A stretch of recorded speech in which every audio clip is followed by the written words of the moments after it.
Bonjour à tous et merci de nous rejoindre pour cette nouvelle conférence semestrielle des études économiques de BNP Paribas en cette quasi fin du mois de juin, milieu du mois de juin, ce mardi après-midi. On est très heureux de vous savoir très nombreux, comme à chaque fois, de l'autre côté du poste. Nous sommes en direct pour évoquer deux sujets saillants issus de l'actualité économique et que nous allons développer. On y reviendra dans quelques instants. Quelques mots concernant le public, que vous êtes de plus en plus nombreux à nous suivre. Vous le savez, depuis quelque temps, cet événement a été ouvert non seulement aux collaborateurs de BNP Paribas, mais également aux clients. Cet événement étant donc désormais public. Quelques secondes pour ce rappel important, cette clause de non-responsabilité dans le cadre de la directive des marchés d'instruments financiers MIF 2. Nous vous précisons que les différentes présentations auxquelles vous allez assister ainsi que les propos qui sont tenus lors de cette conférence ne constituent pas des conseils en investissement. Voilà qui est dit. Nous en venons au programme. Deux sujets aujourd'hui que nous allons traiter en profondeur et qui sont très prégnants, encore une fois, dans l'actualité. Ça fait plusieurs semestres déjà que l'actualité économique donc, guide vraiment la ligne éditoriale. Premier sujet, l'économie mondiale à l'épreuve du choc énergétique. Alors derrière ce titre, évidemment, nous parlons du conflit en Iran dans une période un peu particulière, puisque depuis 48 heures, les choses bougent dans le bon sens, nous l'espérons en tous les cas. Il n'empêche, les prix du pétrole se sont durablement, pendant de nombreuses semaines, de nombreux mois, installés aux alentours, voire au-delà des $100 le baril, avec une correction depuis dimanche soir, mais c'est un épiphénomène pour l'instant. Ces prix élevés ont eu un impact évident sur les économies du monde. Nous essaierons d'en discerner les conséquences précises et puis nous verrons quelles sont les opportunités que cela peut nous ouvrir, notamment dans notre rapport aux énergies fossiles. Et puis le second sujet, lui est vraiment omniprésent dans nos vies, à la fois fascinant et effrayant, c'est l'intelligence artificielle. L'IA générative, qui s'annonce comme un relais de croissance absolument extraordinaire avec des investissements colossaux aujourd'hui aux États-Unis, en Chine, mais aussi en Europe. Nous essaierons de comprendre comment est-ce qu'elle bouleverse nos économies, les perspectives qu'elle nous ouvre. Et puis, n'oubliez pas également qu'à la fin de chacune des séquences, cet événement étant interactif, nous sommes très heureux de répondre à vos questions. Vous pouvez les poser absolument à tout moment. Les équipes de modérateurs sont en coulisses et au frais, ils ont de la chance, en train de les agréger. Et nous prendrons 5 minutes à chaque fois pour y répondre à la fin de chacune de ces présentations. Il est temps de débuter. Je pense qu'à 16h04, vous êtes tous présents. Premier sujet, nous partons avec une introduction rapide de la chef économiste de BNP Paribas qui, comme c'est la coutume, va ouvrir cette conférence semestrielle. C'est Isabelle Mateos Ilago. Jingle.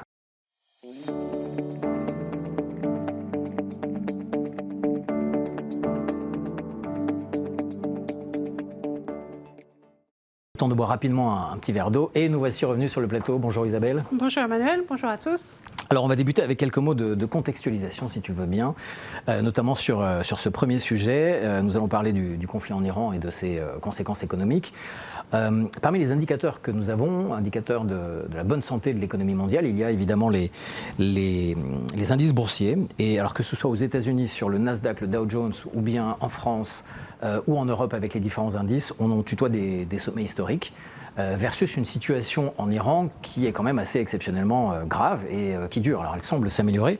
Est-ce qu'il n'y aurait pas là une petite déconnexion entre la perception des marchés boursiers et la réalité dans laquelle nous vivons ? Alors, c'est une excellente question qu'on me pose très souvent et je pense qu'en réalité, il n'y a pas de déconnexion.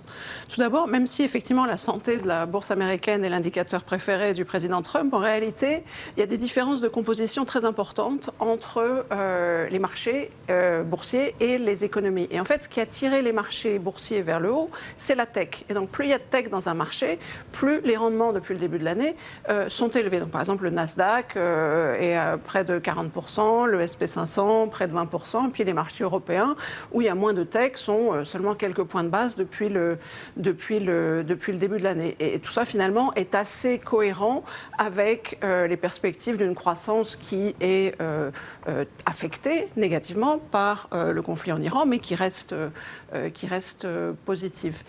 Mais le second point, qui est très important comme contexte à ce dont nous allons discuter tout au long de cette conférence, c'est qu'il y a en fait deux chocs qui ont lieu en même temps. On a affaire à la fois un choc, je dirais, d'ordre conjoncturel. En l'occurrence, le dernier d'entre eux, c'est la guerre en Iran et son impact sur les prix de l'énergie et sur l'inflation. Mais en arrière-plan de ça, il y a des chocs structurels en profondeur, des changements de paradigme géopolitique, économique et technologique qui en réalité, crée un tel besoin d'adaptation que ça génère de l'investissement et de l'activité. Et donc, ce qu'on va faire au cours de l'heure qui vient, c'est d'essayer de détricoter un petit peu ces deux éléments pour vraiment mettre au clair la situation économique. Entre optimisme et petite crainte, où se trouve le curseur, c'est ce qu'on va essayer de décrypter. Alors, avec ce premier plateau, nous allons être justement sur ce conflit en Iran avec Guillaume Derrien et Pascal Devaux. Bonjour à tous les deux. Guillaume, évidemment, sur la partie économique. Oui, bonjour Emmanuel, bonjour à tous. Et avec toi, Pascal, à chaque fois qu'on te voit, c'est que l'on parle énergie, pétrole. Bonjour Emmanuel, bonjour à tous. On va commencer avec toi, Pascal, si tu veux bien, puisque je parlais des indicateurs. Effectivement, il y a les indicateurs que sont les indices boursiers, mais il y en a un autre qui est un très très bon thermomètre de la santé de l'économie mondiale, c'est le prix de l'énergie. Et en l'occurrence, le prix des matières premières que sont pétrole et gaz ont connu des inflations énormes depuis l'invasion, le blocage du détroit d'Ormuz.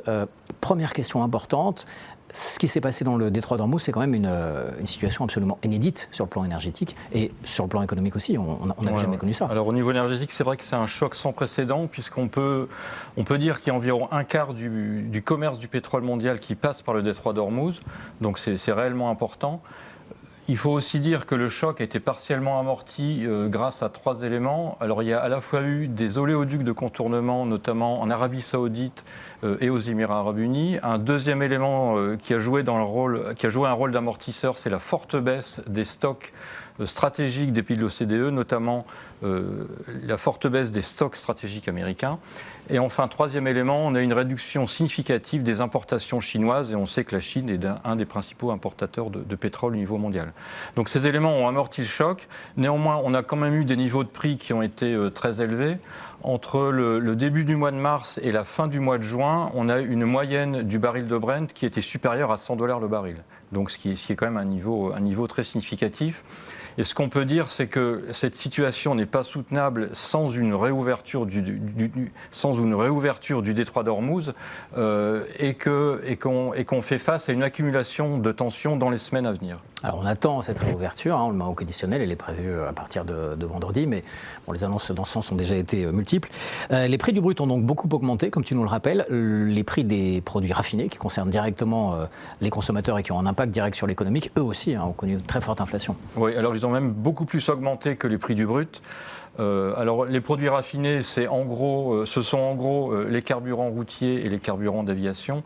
Et il faut savoir que le Moyen-Orient et l'Asie concentrent environ la moitié des capacités de raffinage au niveau mondial et que ces deux pôles de production alimentent à la fois l'Asie mais aussi en grande partie l'Europe. Donc en termes de prix, on a assisté à un doublement en moyenne du prix des produits raffinés sur le marché asiatique et une augmentation d'environ 50% en Asie et en Europe. Par ailleurs, on peut dire quelques mots sur le NAFTA. Le NAFTA qui est un élément indispensable à une grande partie de l'industrie pétrochimique et aussi de l'industrie du plastique. Et ce à quoi on a assisté, c'est que malgré une réduction de la demande et une réduction des stocks en Asie, on a aussi eu un doublement des prix du NAFTA sur le marché asiatique. Tout ce que tu nous décris là, c'est en relation avec le pétrole. Dans ma question, il y avait les énergies, incluant également le gaz, et là on est absolument sur la même tendance. Oui, alors c'est un peu différent, forcément les marchés sont différents, mais on a eu aussi une forte augmentation des prix du gaz. Ouais. Depuis le début de l'année, sur le marché européen, le prix du gaz a augmenté d'environ 30%. Alors ça reste sans commune mesure avec ce à quoi on avait assisté lors de la crise énergétique en 2022, où on avait eu un doublement des prix pendant une durée beaucoup plus longue. On a été donc relativement moins affecté que par rapport à la crise de 2022 parce que l'Europe est relativement moins dépendante des importations de gaz provenant du Moyen-Orient. On importe environ moins de 10% de nos besoins en gaz en provenance du Moyen-Orient. Un autre élément qui a pu jouer favorablement en notre faveur, c'est aussi le fait que cette crise est survenue à un moment où la demande est assez peu dynamique. Elle est survenue au sortir de l'hiver, à un moment où on consomme un peu moins de gaz. Par ailleurs, sur le marché asiatique, on a aussi une baisse des importations de LNG.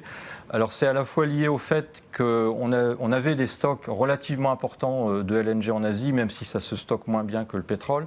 Et deuxième élément, on a eu un arbitrage dans certains pays en faveur d'autres sources d'énergie, notamment pour alimenter les mix électriques, et donc en faveur du charbon dans certains pays asiatiques.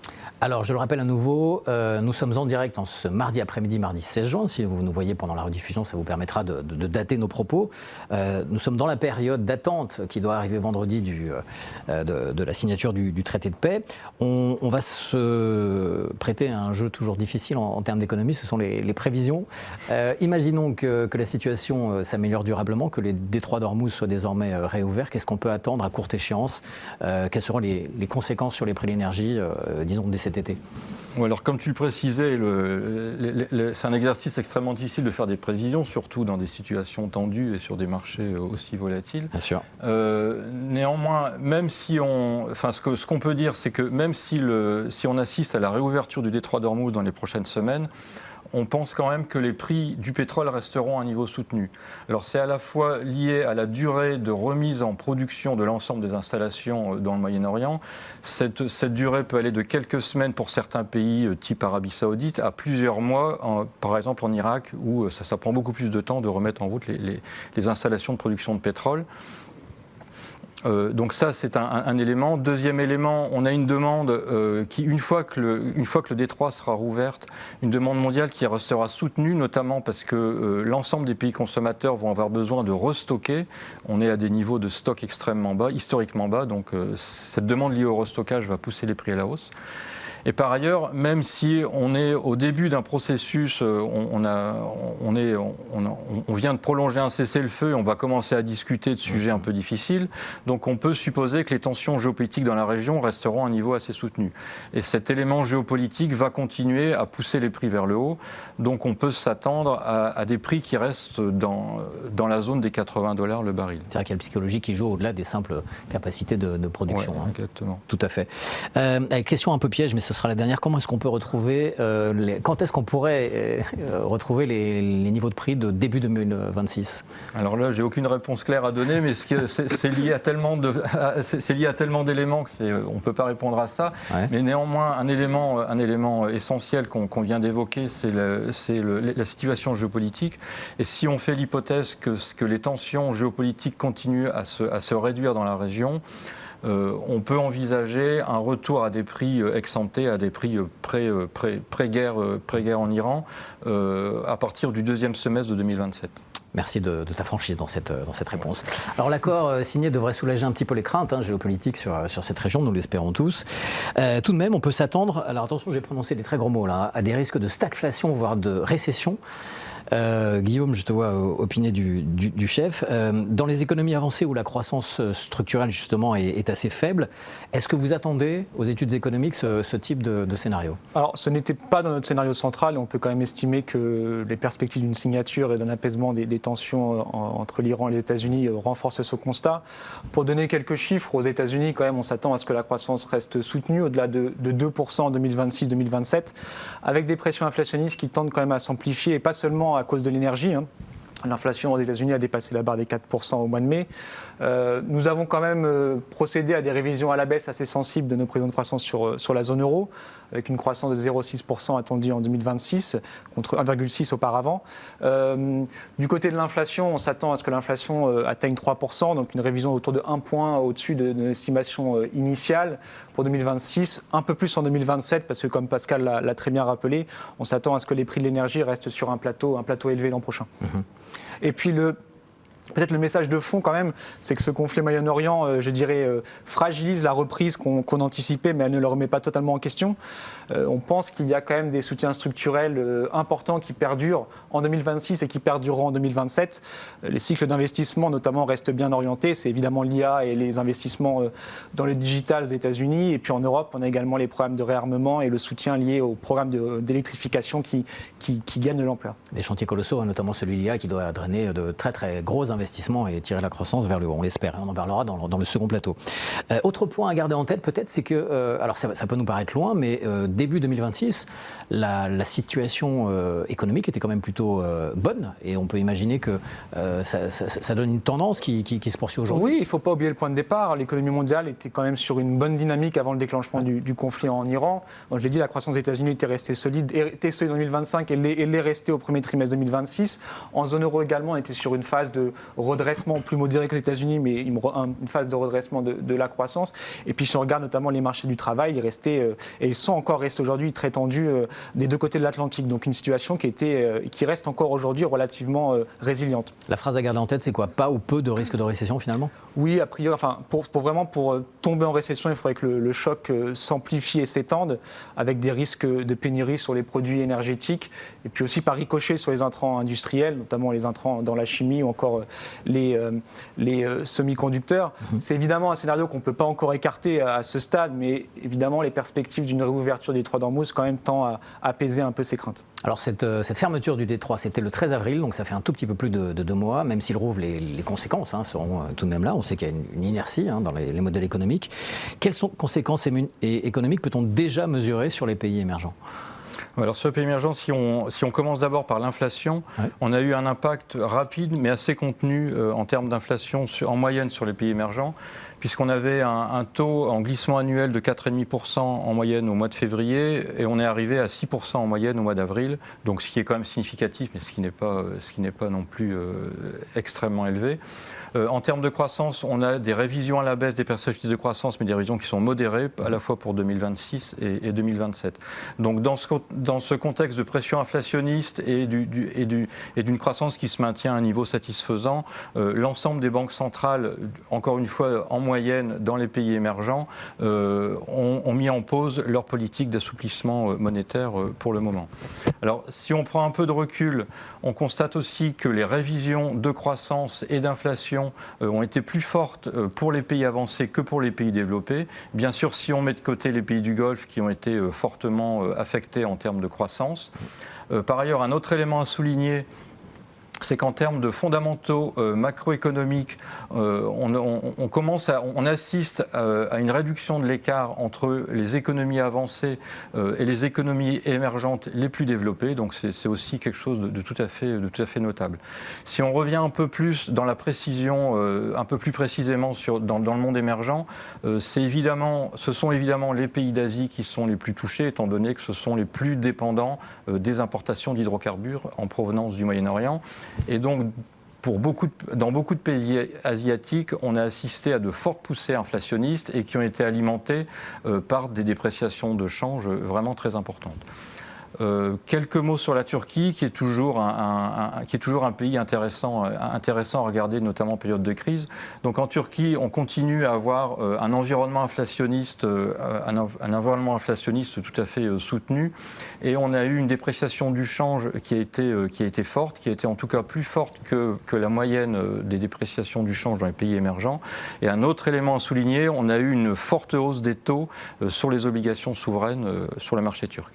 Quand on se retrouve face à des situations aussi tendues que celles qu'on vient de connaître, on aime bien aller chercher dans notre mémoire, au moins à moyenne échéance, quelques exemples qui peuvent nous rassurer et nous donner d'autres indicateurs.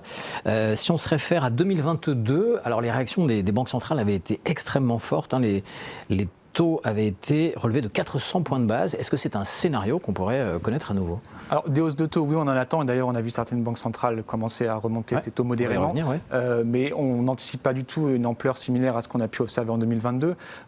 Tout d'abord, pour une raison principale, c'est que le niveau d'inflation attendu pour cette année restera bien plus limité qu'en 2022. Il faut se souvenir quand même qu'en 2022, le choc énergétique intervenait dans une économie en surchauffe, avec une demande qui était très soutenue liée à la reprise et à la réouverture de l'économie mondiale post-Covid. Les pressions inflationnistes commençaient déjà à se matérialiser avant même le déclenchement du conflit en Ukraine. Et dans ce contexte, quand même, les entreprises étaient plus capables de répercuter la hausse de leurs prix sur les prix de vente. Et on voyait également les salaires qui commençaient à se renforcer. Aujourd'hui, on est quand même dans une situation assez différente. En 2022, tout se cumulait en somme.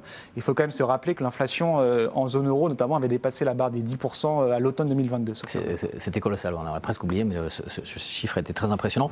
Donc en gros, on n'est pas du tout dans la même situation, on est d'accord? Non, aujourd'hui, comme je l'ai dit, les tensions sur l'offre sont quand même moins sévères. Ouais. La demande tire moins l'inflation et l'évolution des salaires qui évolue avec une certaine inertie, notamment en zone euro. Les salaires, on s'attend à ce que les salaires quand même se modèrent et restent relativement à un niveau, on va dire, stable en 2026. Et d'ailleurs, quand on regarde notamment, quand on lit ou qu'on écoute les banquiers centraux, notamment de la BCE, ce qu'on appelle le risque d'une boucle prix-salaire est aujourd'hui moins évoqué, alors que c'était vraiment un point qui était renforcé, qui était mis en avant beaucoup en 2022. Aujourd'hui, c'est un risque qui est moins prégnant et sur lequel les banquiers centraux mettent moins l'accent aujourd'hui. Alors, je viens de parler de la BCE, on va rester justement là-dessus. En cette mi-juin, il y a déjà eu des réactions. À quoi est-ce qu'on peut s'attendre? Enfin, quelle réaction a-t-on eu et à quoi on peut s'attendre pour la suite des autres banques centrales? Alors, je l'ai dit, la BCE a augmenté ses taux la semaine dernière de 25 points de base. Ouais. On s'attend à une nouvelle hausse de 25 points de base, probablement au mois de septembre. Voilà. Et du côté de la Fed, c'est là où les révisions étaient les plus importantes. On s'attend désormais à ce que la Fed augmente ses taux à 3 fois consécutives à partir du mois de décembre. Je l'ai dit, la croissance aux États-Unis et le marché du travail restent solides. Les pressions inflationnistes restent élevées avec un taux d'inflation à 4%. Et donc dans ce contexte, les taux, on peut estimer quand même que les taux réels actuels restent accommodants et probablement bien plus accommodants que ce que les banquiers de la Réserve fédérale estimaient lorsqu'ils ont procédé à leur baisse de taux l'an passé. Un dernier point avec la Banque du Japon? Oui, alors la Banque du Japon suit une trajectoire un peu différente, une trajectoire de normalisation de politique monétaire après des années de taux bas. Elle a augmenté ses taux ce matin. On estime quand même qu'elle restera sur une trajectoire très lente de durcissement monétaire, mais sur un niveau qui reste encore aujourd'hui très accommodant en comparaison avec les autres banques centrales. Mais encore une fois, l'économie japonaise est une économie à part, avec une politique monétaire à part du reste du monde. On va prendre vos questions dans quelques instants. N'hésitez pas à les envoyer au modérateur. On les accueillera avec plaisir d'ici 3 minutes. Vous le savez, on fait notre possible dans ce rendez-vous semestriel pour déjà sourcer très largement nos informations, être le plus objectif possible et puis également y mettre une teinte de positif. On va le chercher à chaque fois, quels que soient les sujets. Dans ce cas particulier, quelles sont les opportunités qui pourraient se dessiner? Qu'est-ce qu'on peut attendre de positif, notamment pour l'Europe, Pascal? Oui, alors ce qu'on peut attendre de positif, c'est notamment ce qu'on avait déjà vu en 2022, c'est un accent qui sera mis sur la sécurité énergétique. Ouais. Et donc les pays européens, étant donné qu'ils vont avoir comme objectif de réduire leur vulnérabilité énergétique, ils vont à la fois chercher à diversifier leurs sources d'approvisionnement, même si on sait que les possibilités de diversification, notamment sur les marchés hydrocarbures, sont quand même assez limitées. Et deuxième élément qui concourt à la réduction de cette vulnérabilité, c'est une augmentation des capacités de stockage pour l'ensemble des produits pétroliers et gaziers. Un autre élément peut-être un peu plus positif, en tout cas de mon point de vue, c'est que cette crise énergétique, qui est quand même la deuxième crise énergétique en 4 ans, pourrait encore une fois agir comme une espèce d'accélérateur, ou de réveil en tout cas pour l'ensemble des gouvernements européens, et ça permettrait d'accélérer la transition bas carbone. Cette accélération de la transition bas carbone pourrait être notamment permise par des capacités de production dans les différents segments de la transition qui sont très importants en Chine, des stocks aussi qui sont très importants, donc des prix qui sont plutôt orientés à la baisse et qui pourraient donc favoriser cette transition. Un exemple à ce titre, c'est qu'on assiste depuis quelque temps à une forte baisse du prix des batteries, à la fois les batteries stationnaires et les batteries pour véhicules, et on sait que les batteries sont un élément central de la transition bas carbone. Juste avant de prendre vos questions, même question pour toi, Isabelle, une pointe d'optimisme dans tout ce que l'on vient de décrire? Oui, tout à fait, notamment concernant l'Europe. Et là, je voudrais ajouter un complément par rapport à ce que disait déjà Guillaume tout à l'heure. Une grosse différence avec 2022, c'est qu'en 2022, la BCE sortait de plusieurs années de taux négatifs, de taux d'intérêt négatifs, et achetait chaque mois des quantités industrielles d'obligations souveraines. Pourquoi? Parce qu'il y avait une telle insuffisance chronique de demande interne qu'il fallait pallier cette insuffisance. Là, ça n'est plus du tout la situation. Point de départ, 2%. On est maintenant à 2,25%, sans doute toujours aux alentours du taux neutre. Et la BCE permet à son bilan de se réduire. Elle n'achète plus du tout de titres souverains. Mais au-delà de ça, je vois 5 raisons plus fondamentales, sur lesquelles j'ai d'ailleurs publié récemment un petit éditorial dont je fais la publicité de manière éhontée. On la mettra sur le site de la conférence. On l'aura en lien, oui. Mais alors, première raison, l'industrie européenne. Alors, on voit tous les jours des titres catastrophistes annonçant la mort de l'industrie européenne. Tout ça est très exagéré. Ce qui est certain, c'est que l'industrie européenne est en phase de transformation. Donc, la transformation, ben oui, il y a des destructions et puis il y a de la création. Mais net, l'Europe reste exportatrice de produits manufacturiers au global. Deuxième point, les services. Alors ça, par contre, personne n'en parle jamais. L'Europe est une superpuissance d'exportation de services. La première au monde, très loin devant la puissance numéro 2 qui sont les États-Unis. Et on parle d'un positionnement sur les services à plus forte valeur ajoutée. Troisième point, la tech. Alors là, je ne veux pas en dire trop parce qu'on en parlera dans le panel suivant, mais bon, on se parle la semaine de Vivatech. Alors certes, le secteur de la tech en Europe n'est pas du tout du niveau de ce qu'on peut trouver aux États-Unis, mais il est en train de mettre les bouchées doubles, je dirais, pour essayer de rattraper son retard. Quatrième point, on assiste à une véritable mue politique des processus d'élaboration des politiques économiques en Europe. Il semble que ce que le rapport Draghi n'avait pas réussi à faire, qui était de réveiller les décideurs politiques européens, eh bien, les chocs conjugués de l'invasion de l'Ukraine, du Liberation Day, des menaces sur le Groenland, etc., font que les dirigeants européens ont véritablement compris maintenant qu'il y avait urgence à renforcer la croissance et à renforcer notre autonomie stratégique avec des politiques industrielles alignées derrière ça qui sont dignes de ce nom. Et alors on n'en est qu'au tout début, on n'en voit pas encore les effets, mais je suis convaincue qu'à l'horizon des 5 prochaines années, on verra un effet matériel. Et puis, cinquième et dernier point, les vents géopolitiques qui avaient été tellement contraires ces dernières années commencent à tourner dans le bon sens. On a eu un renouvellement politique important en Hongrie il y a quelques mois. On commence à voir des signes un petit peu que la guerre en Ukraine pourrait commencer à avoir le début de la fin. On est en 2026, 10 ans après le Brexit, il y a un changement complet d'opinion au Royaume-Uni, avec maintenant une majorité de Britanniques qui considèrent que c'était une erreur de quitter l'Union européenne et un mouvement, je pense, qui va aller dans l'autre sens. Et plus généralement, l'Europe, encore une fois, sous la pression des événements, est très active pour nouer de nouveaux partenariats avec les pays du Golfe, avec l'Inde, avec le Mercosur. Et tout ça, alors, il y a des aspects commerciaux, mais il y a surtout des aspects géopolitiques. Et je pense que tout ça va mettre du vent dans les voiles de l'Europe à l'horizon des prochaines années. Nous allons prendre vos questions, si la régie peut nous les faire apparaître. On va les prendre par ordre d'apparition telles qu'elles sont classées. N'est-ce pas une erreur pour la BCE d'avoir relevé ces taux alors que la Fed et la Bank of England n'en ont rien fait? Alors quand on parle de banque centrale, je sais Isabelle que c'est un sujet sur lequel tu es intarissable. Oui, d'accord. Je vais la prendre en parlant sous le contrôle de Guillaume. Alors non, je sais que c'est une opinion très très fréquente et une question que je reçois souvent. Moi, je ne crois pas du tout. D'abord, le taux d'intérêt de la BCE avant la hausse était à 2%. La Fed est à 3,5, 3,75 et la Banque d'Angleterre à 3,75. Donc on peut déjà se dire, quand même, on part de points clairement différents. Par ailleurs, dans les projections macroéconomique que la BCE a présenté la semaine dernière lors de la réunion du Conseil de politique monétaire, avec toute une série de scénarios. Dans tous les scénarios, l'inflation dépasse les 3% cette année et ne revient à sa cible que dans la seconde moitié de l'année prochaine. Avec en réalité, entre 2 et 3 hausses de taux. Donc, dans tous les scénarios, faire cette hausse de taux la semaine dernière paraissait parfaitement raisonnable, avec par ailleurs, encore une fois, dans tous les scénarios, et ce n'est pas seulement les scénarios de la BCE, c'est aussi franchement très cohérent avec nos scénarios, un impact sur la croissance très limité. Donc, de mon point de vue, l'erreur, ça aurait été de ne pas faire ce relèvement de taux qui aurait risqué d'inquiéter les marchés et de faire augmenter encore davantage les taux d'intérêt obligataires qui ont déjà augmenté de plusieurs dizaines de points de base depuis le début du conflit et qui sont un vrai problème pour tous les souverains lourdement endettés qui, du coup, se retrouvent à devoir payer leurs dettes plus cher. Donc, pour moi, aucune hésitation, ça n'était pas une erreur. Pour Guillaume, la deuxième question. Ce choc énergétique risque-t-il de dégrader la compétitivité des entreprises en Europe, notamment face à la Chine ?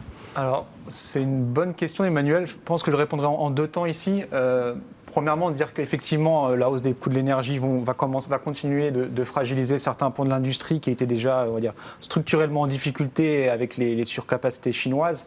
On peut penser notamment aux industries énergivores telles que l'industrie chimie ou encore la plasturgie, la métallurgie, tous les secteurs dont on parle souvent. Mais quand même, je pense notamment, on a en tête le point de comparaison avec 2022. Aujourd'hui, on est sur un choc qui est quand même de nature différente. En 2022, c'était un choc plutôt localisé en Europe, avec notamment une envolée des prix du gaz qu'on n'a pas aujourd'hui. Aujourd'hui, le choc est global et de ce point de vue, la Chine n'est pas épargnée par la hausse des coûts de l'énergie. D'ailleurs, on commence à voir on voit que l'inflation et les prix à la production en Chine remontent. Donc ça tend quand même aussi à atténuer un peu ce risque de ce point de vue-là. Et puis quand même, pour l'Europe, la question, c'est pas seulement les prix de l'énergie, c'est tout simplement la question de la compétitivité structurelle. Et de ce point de vue-là, Isabelle l'a dit, il y a beaucoup de points d'industrie en Europe qui restent quand même compétitifs. On peut citer notamment le secteur de la pharmaceutique ou encore le secteur aéronautique qui performe bien, notamment en France. Et donc vraiment, la question, encore une fois, pour l'Europe face à la Chine, c'est pas simplement une compétitivité coût, mais c'est une compétitivité, on va dire, structurelle hors coût, sur lequel l'innovation prime tout d'abord. Allez, on va prendre une minute. Je ne sais pas si vous l'avez sur votre écran, mais moi je l'ai sur mon iPad. Elle est pour toi, Pascal. Est-ce que les prix, on revient à ce qu'on a évoqué tout à l'heure, est-ce que les prix des barils peuvent revenir à leur niveau d'avant-crise, soit aux alentours de $65 à peu près ? Oui, alors en tout cas pas à court terme. Alors c'est vrai que c'est peut-être envisageable à partir de la seconde moitié 2027. Ouais, c'est ce qui Mais alors si on rappelle les éléments qu'on avait précisés avant, à court terme, il y a un certain nombre de facteurs qui vont maintenir les prix à la hausse, à la fois ce risque géopolitique qui va rester important dans la zone, le fait que la plupart des pays doivent, en tout cas de l'OCDE, doivent reconstituer leurs stocks, donc ça c'est aussi un élément de maintien des prix à la hausse. Et un élément plutôt ici à très court terme, c'est le temps nécessaire pour tous les bateaux qui sont bloqués à l'ouest du détroit pour ressortir du détroit et aussi le temps nécessaire à la remise en production de l'ensemble des capacités de production dans le Golfe. Donc tout ça va prendre entre plusieurs semaines et plusieurs mois. Donc les $65 le baril ne sont pas encore en vue, en tout cas pas d'ici la fin de l'année. Réponse complète. En tous les cas, il y a une grande inertie, effectivement. Merci beaucoup à vous deux. On va passer maintenant au second sujet même. L'intelligence artificielle, elle bouleverse absolument nos vies professionnelles, personnelles aussi. On va prendre le temps d'un plateau complet pour en voir les conséquences, les incidences économiques. C'est parti, le temps d'un jingle.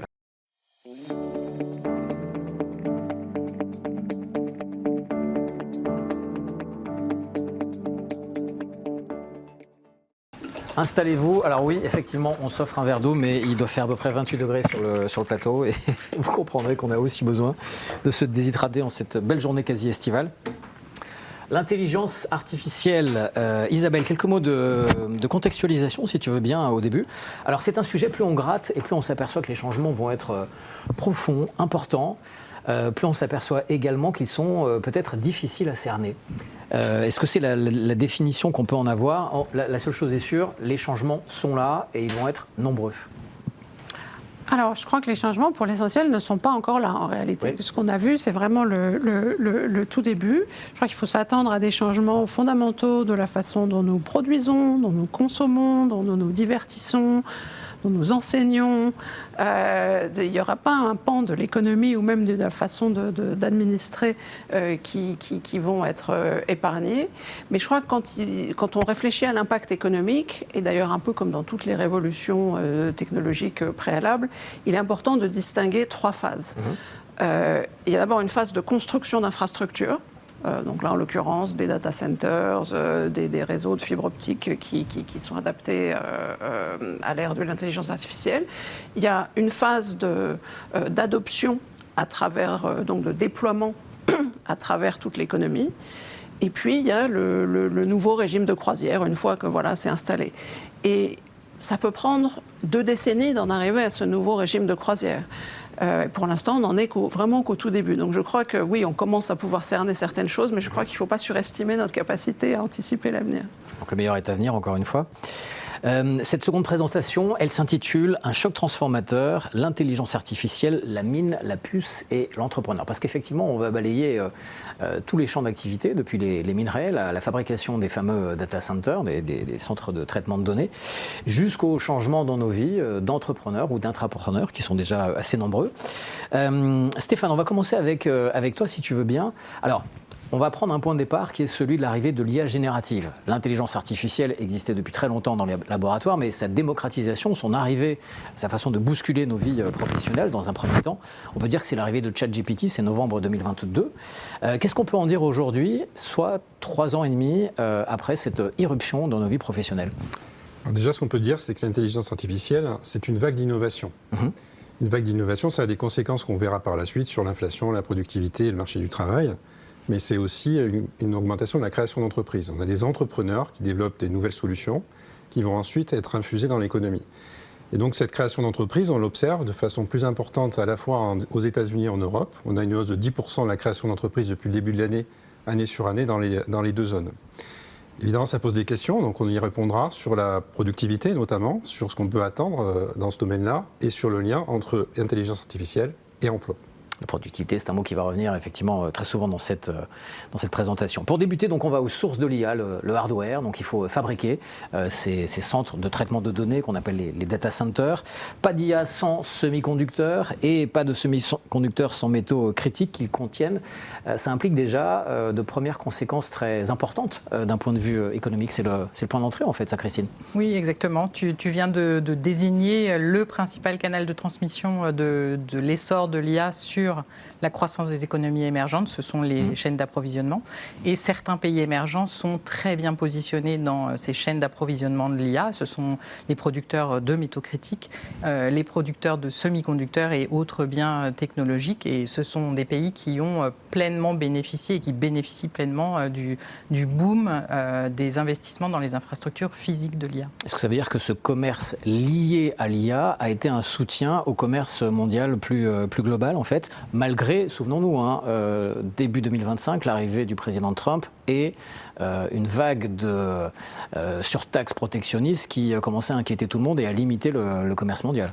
Oui, effectivement, la demande de biens facilitateurs de l'IA est un important moteur du rebond du commerce mondial en 2025 et en 2026. La croissance des exportations totales de marchandises a atteint 6,8% en 2025. Eh bien, la croissance des exportations de biens facilitateurs de l'IA a été au moins 2 fois plus rapide et cette croissance se renforce encore en 2026. On estime actuellement que les biens liés à l'IA représentent environ 15% des exportations totales de marchandises dans le monde. Ce qui est absolument énorme. Aujourd'hui, qui profite de ce boom? Quels sont les pays qui s'en sortent le mieux? Alors, concernant les semi-conducteurs, l'Asie domine sans conteste. L'Asie représente environ 65% des exportations de biens facilitateurs de l'IA et jusqu'à 85% des semi-conducteurs. Alors, les puces les plus sophistiquées, on le sait, viennent de Taïwan. Et d'ailleurs, les exportations taïwanaises ont augmenté de 24% en 2025 et même de 40% sur les 3 derniers mois par rapport à la même période en 2025. Mais la Corée du Sud, la Chine bénéficient aussi énormément du boom de la demande de biens liés à l'IA. Et également, on peut citer le Vietnam, la Malaisie ou encore Singapour qui sont très bien placés, un petit peu plus en aval dans les chaînes de valeur. Il y a également un effet qu'il ne faut pas minimiser, c'est l'effet de création de richesse lié à l'évolution boursière quasi exponentielle de certaines valeurs qui sont des valeurs tech liées à l'IA.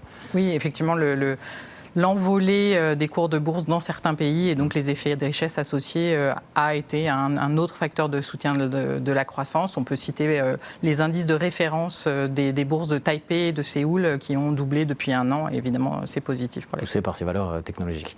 Je vais être un petit peu réducteur. Est-ce qu'on peut dire que dans ces pays, tout va bien grâce à l'IA en fait? C'est ça, c'est les premiers à en profiter? Alors, on peut toujours nuancer. Effectivement, la performance très solide des secteurs liés à l'IA peut masquer risquer une performance plus médiocre dans certains pays de secteurs qui dépendent de la demande intérieure, des secteurs qui sont plus affectés par le choc énergétique ou de secteurs qui peuvent être directement affectés par la concurrence chinoise. On a dit qu'on s'intéressait à tous les pans que touche l'IA. Quelques mots quand même sur les métaux critiques. Ils sont relativement difficiles à trouver sur la planète. Qui en profite ? Alors, les producteurs de métaux critiques, premier élément de réponse, ils sont assez concentrés en fait, comme les fabricants de puces. Par exemple, le lithium, le cuivre, c'est un produit notamment en Amérique latine, le cobalt en République démocratique du Congo ou encore le nickel en Indonésie. Ce qu'on peut dire également, c'est que la production de ces métaux critiques, en fait, et donc la hausse de la demande liée à l'essor de l'IA, tout ça a un effet assez modeste, un effet direct assez modeste sur la croissance des pays producteurs. Parce que d'une part, les pays producteurs exportent ces métaux critiques à l'état brut, et ensuite parce que les quantités nécessaires en fait sont très petites. Donc dans l'ensemble, les matières premières représentent environ 3% des exportations totales de marchandises liées à l'IA. Donc des volumes assez réduits. Partons maintenant aux États-Unis, pas un jour dans l'actualité générale sans qu'on parle d'investissements, de nouvelles solutions qui sont proposées. On est vraiment nourri de tout ça, parfois avec des chiffres absolument vertigineux. L'unité de mesure, c'est le milliard ou la dizaine de milliards. On est peu habitué, quel que soit le type d'économie dont on parle, à des sommes pareilles. Est-ce que, Stéphane, le développement de l'IA est aussi rapide qu'il n'y paraît aux États-Unis ? Alors à tout le moins, il est rapide. Est-ce qu'il est aussi rapide qu'il n'y paraît avec les sommes annoncées ?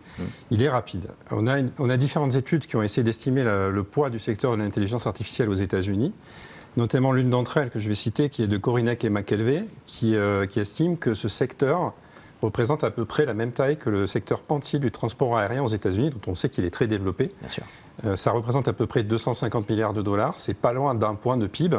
Et tout ça, ce développement s'est fait en 3 ans. Il faut mesurer ça. Donc ça veut dire une croissance de 140% par an en 2024 et 2025 de ce secteur-là.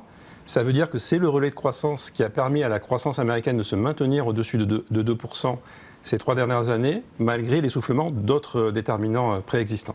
Donc de très bons chiffres, très bonne tendance aux États-Unis. En Europe, comment est-ce que ça se passe ?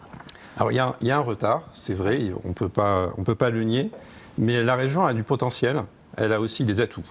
On a cité les constructeurs de semi-conducteurs. On a l'entreprise qui construit les machines pour construire les semi-conducteurs, ASML. Donc c'est un élément important de la force que l'Europe a à présenter dans ce domaine-là. On a plusieurs pays qui sont en pointe en termes d'investissement, dont les pays scandinaves, qui investissent à peu près 7% de leur PIB dans les produits de la propriété intellectuelle, c'est-à-dire autant que les États-Unis. Le problème que l'on a, c'est que les grands pays investissent un peu moins. Et donc on a un retard dans la puissance de calcul, dans la production d'intelligence artificielle.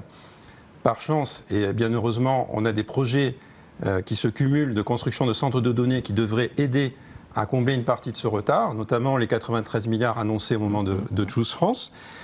Mais il y aura objectivement un retard dans la puissance de calcul à rattraper à l'avenir.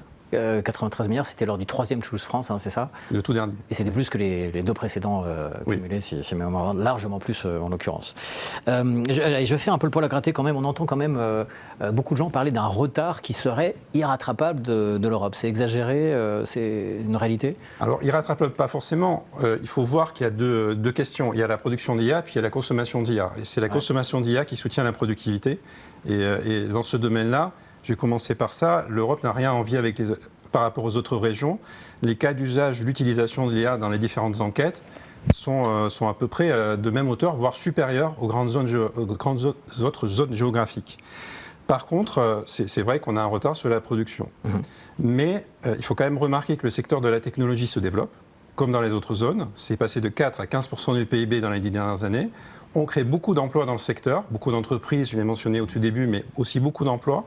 1,6 million d'emplois créés depuis 2020 dans l'Union européenne. L'électricité est décarbonée très largement. À 71%, c'est du renouvelable et du nucléaire. Donc il y a beaucoup d'atouts. Et on pourrait suivre la parole de Arthur Mensch qui nous dit qu'il faudra transformer ces électrons en intelligence.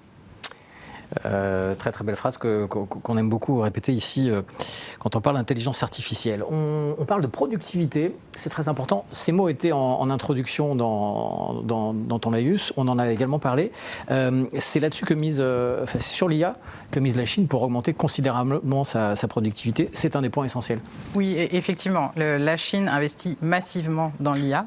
Alors certes pour renforcer son hégémonie technologique, concurrencer les États-Unis, mais aussi pour stimuler les gains de productivité, parce que Pékin a l'objectif de doubler le PIB par habitant entre 2020 et 2035. Et c'est un objectif qui en fait est ambitieux, étant donné les facteurs structurels qui freinent la croissance en Chine. Et donc c'est un objectif qui pourra être atteint que grâce à des gains de productivité importants. Et c'est là que l'innovation, l'IA prennent toute leur importance. Le Pékin mise vraiment sur un déploiement généralisé, rapide, dans tous les secteurs de l'économie, dans tout le pays, pour stimuler ces gains de productivité. Toujours sur la productivité, mais revenons aux États-Unis. Est-ce que c'est vraiment l'IA qui booste cette productivité qui, on le sait, depuis la période post-Covid aux États-Unis, est remarquablement supérieure aux autres régions du monde ? Alors on pourrait dire, pour simplifier, on pourrait dire non, et on ne serait pas loin de la réponse, parce que la productivité horaire du travail aux États-Unis augmente de 2,4% par an depuis 2023. Ouais. C'est 1 point de plus à peu près que par rapport à avant Covid, ce qu'on obtenait chaque année en termes de gains de productivité. Et c'est très lié aux investissements numériques qu'on a fait avant l'IA. C'est une tendance qui se poursuit. Il y a eu des innovations technologiques déjà avant l'IA. Et c'est la coordination entre ces innovations et l'évolution du monde du travail, beaucoup plus de travail à domicile, beaucoup plus de travail indépendant, et donc une faculté à le faire plus efficacement au travers des outils numériques, qui explique très largement cette accélération de la productivité aux États-Unis. Donc selon toi, aux États-Unis, il n'y aura pas d'impact lié à l'IA sur la productivité ? Si, il y en aura un, mais il reste à venir, comme l'a dit Isabelle en introduction. On produit l'IA aujourd'hui, mais on l'utilise encore assez peu, et c'est par l'utilisation de l'IA que l'impact sur la productivité sera le plus conséquent. Et puis, il ne faut pas non plus surestimer cette croissance de la productivité que l'on est en droit d'attendre. Les montants sont importants là aussi. Il y a une étude qui a été faite, notamment par le MIT, sur l'activité d'un codeur. On a entendu qu'il peut y avoir une substitution assez forte entre cette activité du codage et l'intelligence artificielle. Codage informatique. Codage informatique, ouais. Exactement. Merci, tu as raison de le préciser. Et dans la simple activité du codage, donc l'écriture du code, ouais, on pourrait augmenter la productivité de 300% en utilisant l'intelligence artificielle. Mais est-ce que c'est la totalité du travail du codeur ? Non, parce que le codeur doit aussi s'assurer que son code puisse entrer en phase de production, donc soit efficace et puisse être utilisé. Il doit faire en quelque sorte le marketing aussi de ces solutions, les expliquer, échanger avec les autres équipes pour que ça soit utilisé par des gens qui ne font pas du code. Donc il y a tout un tas de tâches dans l'emploi d'un codeur et pas simplement coder. Et la croissance de la productivité, quand on inclut tout ça, c'est simplement 30%. Alors c'est beaucoup 30% encore. Mais c'est simplement 30%, c'est pas 300%. Oui, attention au marketing qu'on peut faire avec certains chiffres isolés et à bien les prendre dans leur globalité à chaque fois. On vous écoute avec beaucoup d'attention et on entend qu'effectivement, comme le disait Isabelle, ça va changer beaucoup de choses. On prendra vos questions là-dessus d'ici quelques minutes d'ailleurs. Isabelle, on va connaître une période de croissance très très forte.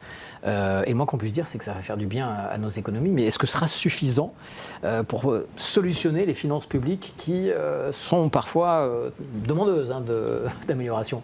J'admire ton optimisme sur la croissance très très forte je choisis mes mots. Qui est devant nous. Je ne suis pas sûre que je souscrirai à cette expression. Mais donc clairement, il y a un scénario, il y a des scénarios d'ailleurs qui sont produits par à peu près toutes les autorités de supervision budgétaire des pays avancés dans lesquels, grâce à l'intelligence artificielle, on obtient des gains de productivité, mettons de l'ordre de 0,5 points de pourcentage par an supplémentaire. C'est beaucoup, mais ce n'est pas inatteignable. Et à ce moment-là, au lieu d'avoir des ratios de dette sur PIB qui passent de 100 à 140% au cours des 20 prochaines années, on passerait de 100 à 110%, ce qui est pas formidable, mais c'est quand même beaucoup mieux.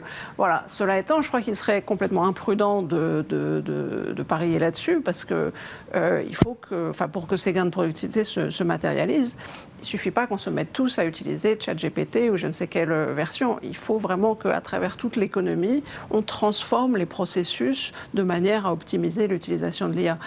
j'ai confiance que ça se produira au fil du temps, mais est-ce que c'est au cours des 20 prochaines années sans doute, au cours des 5 prochaines, bon, je crois qu'il faut rester prudent.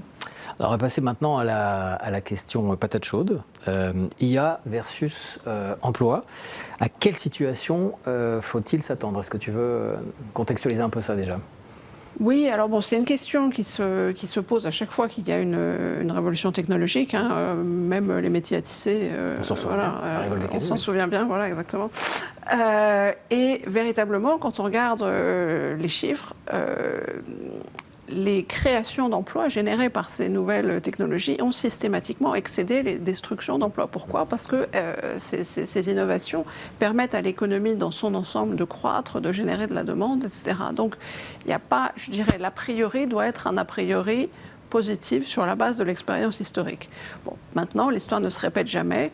Et il y a des caractéristiques de cette révolution-ci, et notamment sa vitesse d'adoption et de diffusion, qui font que ça pourrait être plus compliqué à digérer pour nos économies. Mais je préfère laisser les experts s'exprimer là-dessus.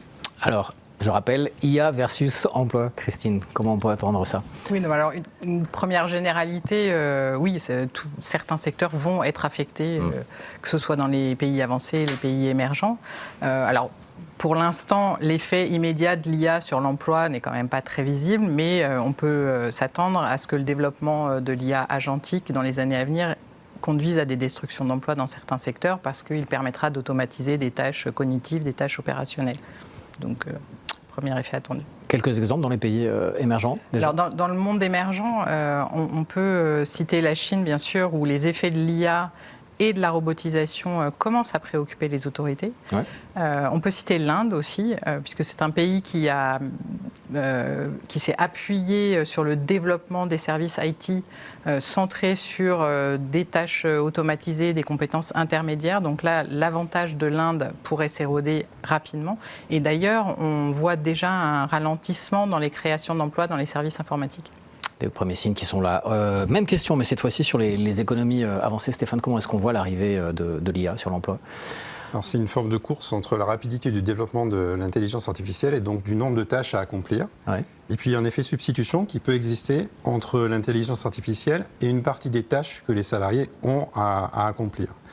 Et donc, si le nombre de tâches à accomplir augmente plus vite que les tâches que l'on peut substituer par une IA, ce qu'on appellera un effet Jevons, c'est-à-dire un effet d'activité qui est le phénomène principal, on n'a pas de prédation de l'IA sur le niveau de l'emploi, parce qu'on a besoin de nouveaux bras pour mettre en œuvre ces tâches supplémentaires à mettre en œuvre. Donc si on prend l'exemple du codeur, par exemple, c'est intéressant parce qu'on a vu, après quelques mois plus difficiles, de nouveau davantage d'offres d'emploi sur le site Indeed, qui est bien connu, apparaître de nouveau pour des activités de codage. Donc, de l'optimisme de ce côté-là. Tu as parlé de prédation d'IA sur l'emploi. C'est quand même un terme qu'on entend parfois chez certains économistes. Oui, alors il y a un autre élément aussi à avoir en tête, c'est une question de coût. Aujourd'hui, on a un arbitrage qui peut redevenir favorable au travail, notamment si le coût de l'IA augmente. On a vu le coût des tokens augmenter aux États-Unis. C'est vrai. Donc il faut se méfier, bien évidemment, parce que ça peut évoluer très très très vite. Il y a là aussi de la concurrence dans l'IA, il y a aussi la concurrence chinoise qui peut avoir un impact. Mais en tout cas, si l'IA devient cher, le travail peut être requalifié parce que lui, son coût est beaucoup plus stable. Ça, c'est un élément important.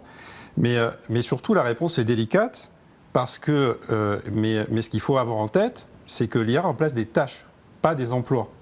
Donc je pense que c'est ça l'élément important. On peut parler, alors certains ont parlé d'emplois menacés, ce sont des tâches qui dans certains emplois sont menacées de substitution, ça c'est évident, mais pas forcément la totalité de l'emploi correspondant. Et au contraire, en utilisant pour certaines tâches une IA qui permettra d'être plus productif, on peut avoir un salarié augmenté, entre guillemets, dont la productivité augmente par rapport à son concurrent qui, lui, n'utiliserait pas l'IA. Et les économies qui pourraient en bénéficier, ce seraient principalement les États-Unis, parce qu'on a un quart des emplois qui pourraient avoir une porosité entre les deux. Certains diraient emplois menacés, mais prenons la vue plus positive. 1/6 des emplois en France, 1/10 des emplois en Italie, par exemple. On va accueillir vos questions dans quelques instants. Pensez à les envoyer dès maintenant sur ce vaste sujet. L'innovation, très souvent, permet de faire baisser les prix.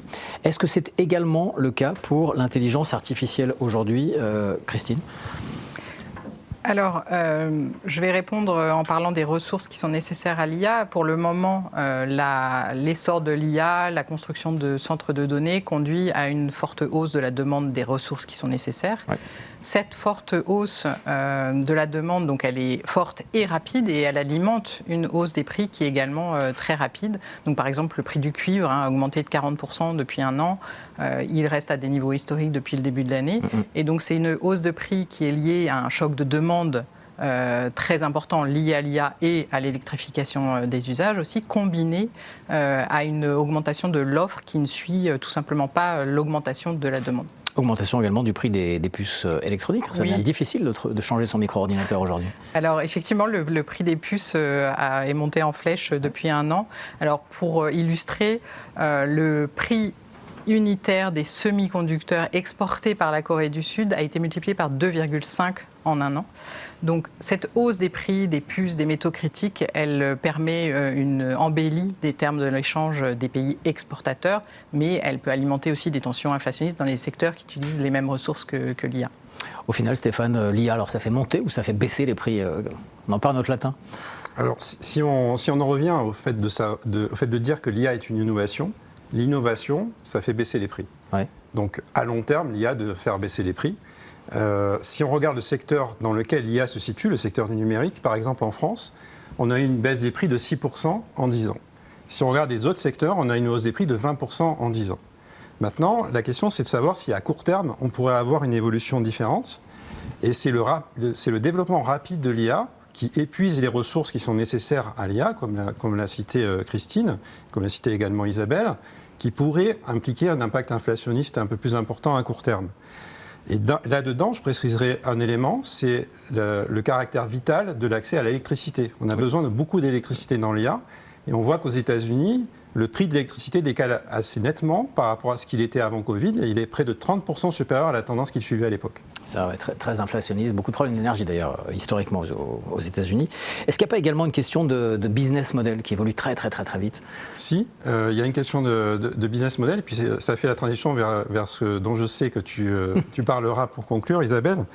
Je reprendrai l'étude de Korinek et McKelvey pour introduire, qui, à technologie constante, regarde à quel point on a eu une baisse du prix de l'IA. 94% en 3 ans.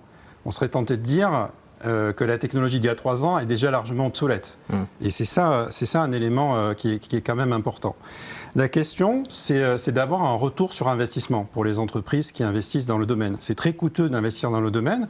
Et donc, si on valorise son IA plus cher, on a un meilleur profit and loss, on attire davantage de capitaux, et donc on sécurise le financement de son prochain cycle d'investissement. Donc il pourrait y avoir un lien entre des conséquences inflationnistes à court terme et cette évolution attendue pour attirer des capitaux sur les marchés. On va prendre vos questions dans 1 minute exactement, le temps d'une synthèse rapide, Isabelle. On entend beaucoup de choses optimistes, encourageante. Est-ce qu'il pourrait y avoir tout de même un faux pas ou une sortie de route qui fasse que les promesses ne soient pas tenues d'un point de vue économique en tous les cas? Pour ce qui est de l'IA, j'imagine que il y a plein de risques de sortie de route, mais pour se concentrer sur l'IA, je dirais plusieurs choses. La première, c'est que, encore une fois, on a déjà vu ce film, et un petit peu, c'est la façon dont se produisent les révolutions technologiques. Il y a un engouement qui attire beaucoup de capital dans le secteur, et puis l'engouement devient tel que, voilà, on se retrouve à se dire, finalement, c'est aller un petit peu loin. Il y a une correction, et puis on avance. Je dirais, pour rester dans le passé récent, entre le moment où Alan Greenspan, président de la Fed, a parlé d'exubérance irrationnelle concernant le secteur déjà de la tech et de l'Internet aux États-Unis et l'éclatement de la bulle Internet, il s'est passé 5 ans. Okay. La bulle Internet a éclaté, ça a fait un peu désordre sur le moment. Néanmoins, tous les gains de productivité liés à cette nouvelle technologie, on continue d'en tirer les bénéfices aujourd'hui. Et certaines des entreprises, la valorisation d'Amazon avait perdu 90% la semaine en question. Bon, si vous aviez gardé l'action d'Amazon à cette époque-là, vous seriez très riche aujourd'hui. Donc, enfin, je parle d'Amazon, mais il y en a quelques autres aussi. Donc, je dirais que c'est un petit peu comme ça que ça se passe. Ce qui est certain, c'est que pour l'instant, les valorisations très toniques qu'on peut voir sur toutes les valeurs autour de l'IA sont basées sur des attentes de croissance des revenus qui sont météoriques. Et il n'est pas du tout certain que ça continue sur cette trajectoire-là, notamment du fait de réticences politiques croissantes.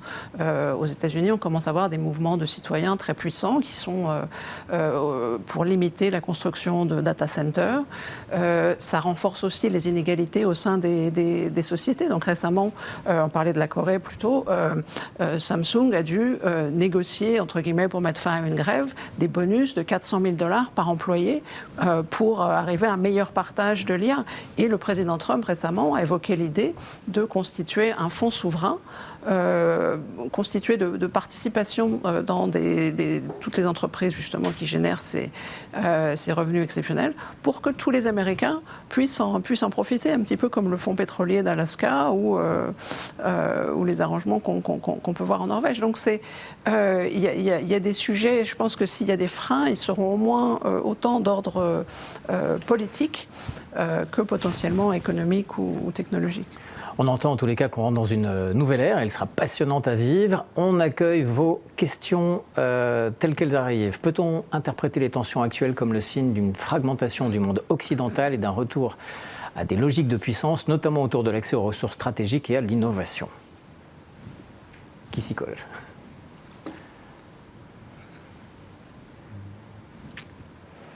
Bon, enfin, peut-être un mot là-dessus. Moi, je n'aime pas tellement le terme de fragmentation. Mais ce qui est sûr, c'est qu'on a passé au moins les 30 dernières années à tisser une économie mondiale extrêmement intégrée, extrêmement interdépendante.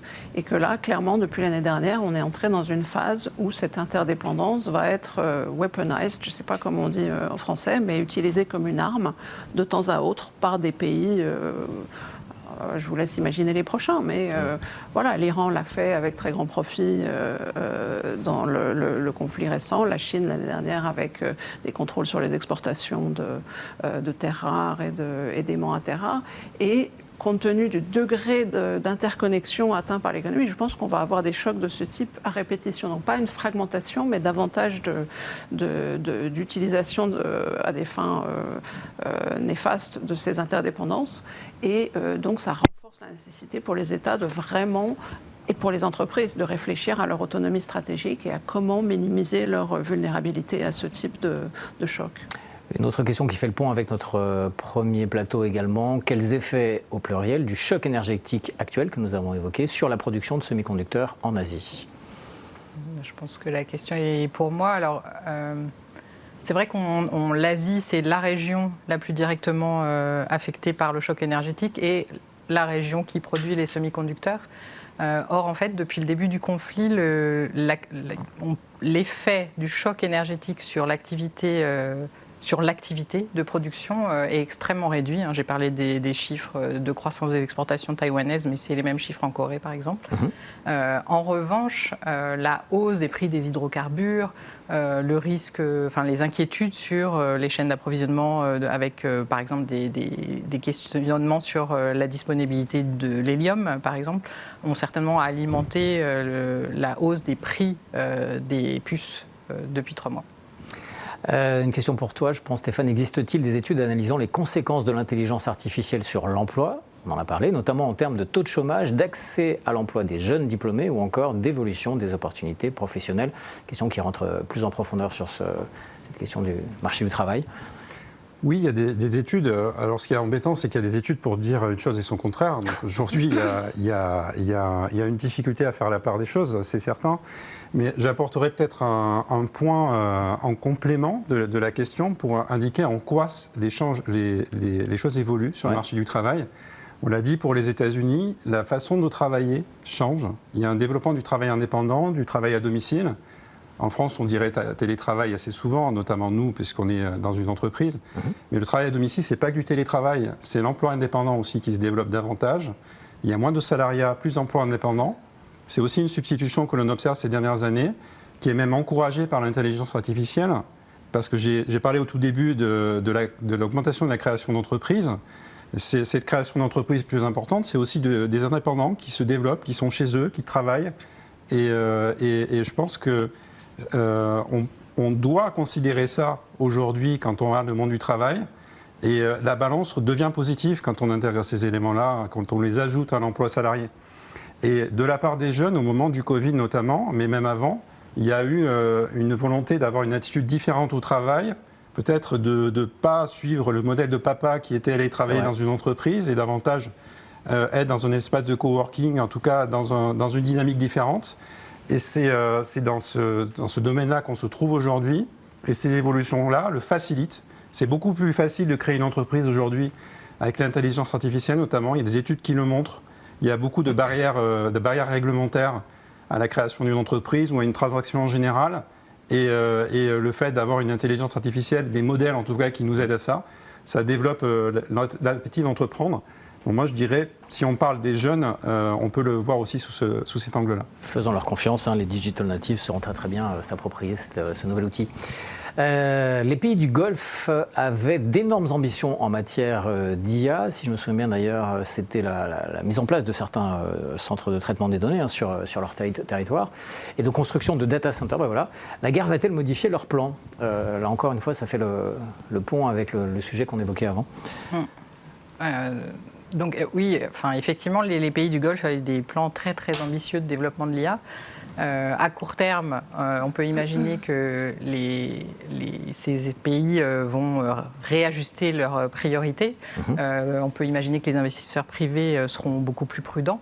Maintenant, à moyen terme, ce sont des pays qui devraient garder ces plans de renforcement du potentiel de croissance, de diversification des sources de la croissance. Et ces pays devraient vouloir continuer de développer les secteurs d'avenir, et donc y compris l'IA. On déborde un petit peu sur notre horaire, mais on va évidemment répondre à cette dernière question. Aucune grande entreprise numérique n'a émergé en Europe pendant la révolution Internet et mobile, qui était donc la révolution technologique précédente. Est-ce que vous voyez des signes qui pourraient indiquer que l'intelligence artificielle va être une opportunité pour l'Europe de créer de grandes entreprises technologiques? Oui, on pourrait même dire que c'est faux. Il y a des entreprises qui existent. Ouais. J'ai cité ASML tout à l'heure. Ouais. C'est une entreprise qui n'existait pas il y a quelques décennies, qui s'est développée, qui a créé des solutions qui au début n'étaient pas une évidence et qui est devenue un leader mondial pour la construction de machines qui permettent de construire des semi-conducteurs. Il y a aussi il ne faut pas l'ignorer, mais il y a aussi une vieille économie qui peut répondre à la nouvelle économie. On a vu des exemples, notamment Valeo, qui a des systèmes de refroidissement qui vont refroidir les data centers, oui, tout à fait. Ouais. Caterpillar aussi, qui pourra fournir des biens d'équipement à l'usage de l'IA. Et puis, on n'en est qu'au début. On ne sait pas la solution in fine qui l'emportera. Il y a Mistral AI qui se développe. Il y a des offres, on a beaucoup parlé des États-Unis, on a beaucoup donné d'exemples aux États-Unis. Il y a aussi des offres chinoises en particulier qui se développent. Il y a des offres européennes, il y a une vieille économie. C'est beaucoup d'équipements électriques. Schneider, j'ai envie de citer son concurrent allemand et pile le nom m'échappe, mais en gros, ce sont des entreprises qui sont apparues au 19e siècle, au moment du développement de l'électricité. Et ce sont des entreprises qui aujourd'hui ont de nouveaux marchés, qui ont des valorisations qui sont inflatées un peu comme celle d'une start-up, un peu, parce qu'elles ont cette nouvelle activité qui infuse à l'intérieur d'elles. Donc oui, il y aura des nouveaux noms, et oui, il y aura des anciens noms qui seront à la mode. Donc soyons confiants. C'était Siemens que tu cherchais? Non? C'est ça. D'accord. Nous arrivons au terme de ce moment, 17h08, on a un petit peu débordé, mais c'est parce que vos questions étaient excellentes et qu'on souhaitait les prendre. Merci beaucoup à vous d'être venus sur ce plateau bien chaud aujourd'hui pour proposer cette conférence. Le mot de la fin, alors c'est toujours un exercice difficile, on essaye de prolonger les lignes dans la situation géopolitique actuelle. Et avec tous les défis qui nous attendent, c'est pas très simple. Mais voilà, comment est-ce que tu pourrais imaginer, économiquement parlant, bien évidemment, la fin de l'année, les 6 prochains mois, positivement, négativement? Quels sont les leviers qui pourraient influencer le monde économique, Isabelle? Oui, je crois qu'il faut. Bon, on peut rester positif, surtout si l'accord dont on nous dit qu'il a été signé électroniquement hier tient dans le Golfe. Mais c'est clair que pour être vraiment optimiste, il faudrait la perspective d'une accélération des efforts de transformation structurelle des économies en Europe, mais pas uniquement. Et de ce point de vue-là, je crois que si on veut penser à des leviers négatifs et des leviers positifs, les leviers négatifs, il faut éviter les chocs, mais il y en aura. Le plus important pour moi, ce serait, en tout cas en termes de message de politique économique, je ne sais pas si c'est le plus pertinent pour ce public, mais éviter des chocs qui nous amènent à des hausses de taux d'intérêt. Et en particulier l'irresponsabilité budgétaire, très mauvaise idée, et l'irresponsabilité monétaire qui laisserait filer l'inflation, également très mauvaise idée. Parce qu'on est dans un environnement où il y a d'énormes besoins d'investissement, donc d'énormes besoins de financement, et tout ce qui peut contribuer davantage à faire augmenter les taux d'intérêt dans ce contexte est contre-productif. À l'inverse, il y a un vrai besoin de politique économique, encore une fois notamment en Europe, qui libère la capacité des entreprises à innover, à investir, à grandir. On a vraiment besoin de davantage d'effets d'échelle en Europe. Donc tout ce qui concerne les fusions, la finition du marché unique, toutes ces politiques-là, elles ont été clairement identifiées. Il faut absolument accélérer. Et ce sera de formidables opportunités. Merci beaucoup, merci aux économistes, merci à vous de nous avoir suivis. On sait que vous êtes toujours très nombreux à la fois en direct et sur le replay. Vous avez normalement, oui, un QR code à l'écran. N'hésitez pas à l'actionner avec votre téléphone, ça vous emmènera derrière une nouvelle page qu'on a créée spécialement avec des contenus qui viendront compléter tout ce que nous avons dit aujourd'hui, puisque les études économiques produisent beaucoup de contenus sur des formats plus courts ou tout simplement en print. Et ça vous permettra de prolonger le niveau d'information qu'on vous a proposé aujourd'hui sur ces deux thématiques. Merci de votre présence à chaque fois. Passez un très bel été et à bientôt.